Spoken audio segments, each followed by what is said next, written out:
I wanted to start by asking you about the characters pieced to cameras at the beginning, because I thought they were a wonderful way to say that this is quite a light-hearted film. How were they made, and what was your decision to involve them?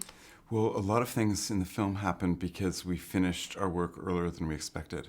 So we just did this very complicated, beautiful shot at the opening of the film of everyone coming out of Langford, very dramatic. And we got it really quickly, and we had an hour and a half until lunch. I said, well, let's do portraits of of all the characters looking very dramatic. And we really liked the way it looked and how funny it was. So we did it for everyone else. But Chloe Sevigny and Stephen Fry had already finished their bits, so we had to sort of cheat little reaction shots from other things. And then to make it look like it was all of a piece, we did this old-fashioned thing called the iris effect, where you have them sort of in a portrait-like circle. It's brilliant. And I think just it's really impressive how well you tapped into like the British sentiments of that era and been able to replicate it in the scenes that you've done. Do you think you've got an affinity for Austen's England and the language she uses? Yes, I mean, when I was in university, what we really loved was a course a wonderful professor, Walter Jackson Bate, gave called The Age of Johnson. And it was 18th century British literature. And Samuel Johnson, Dictionary Johnson, Dr. Johnson, was a great figure. And Boswell's Life of Johnson is my favorite book.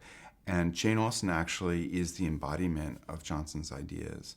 And so I love working on on Austen material because it's my sort of favorite kind of comic, worldly wise insights of life.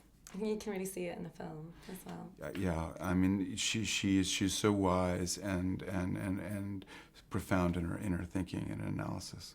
And do you think when you're doing an adaptation film, it's quite good that it was an unfinished novel because it kind of gives you the creative license? Exactly. It gives you some place to go. I think it's sometimes really frustrating for people who have to adapt a masterpiece because it's going to be such a reduction. In our case, we had the idea that we're going to add to something. And it kind of opens it up to a wider audience without annoying any hardcore Austenites. I think so. I hope so. So far, it's gone really well. I mean, I'm a huge Austen fan, so I was writing from sort of the inside of the cult. I'm not outside the Austen cult. And I think that people Austenites really like the movie. It's giving to the world something that was not well known at all. And I've got to say, the casting, I think, is so on point in this film.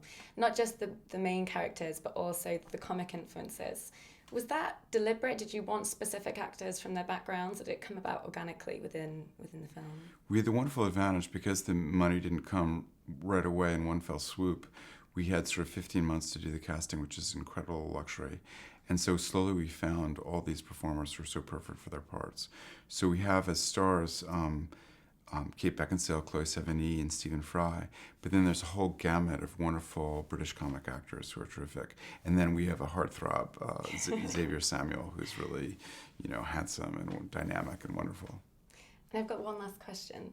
I'm really interested in how you started off as a film director. You started as a journalist, you came through sales agent, and then funded your own first film. I kind of wanted to know what inspired that change, but also what would you say to aspiring directors out there who are going an unconventional route? Well, I want to be a director from university, but I didn't know how to get into it. So I went through all these other jobs. And it's very frustrating before you get at your destination. But then you look back and you think that all these different experiences really helped you. So I wouldn't get discouraged. I think people do their best work often before anyone knows what they're doing or knows about them or is helping them. So I think that, appreciate that period because it can be your most creative period. That's some good advice.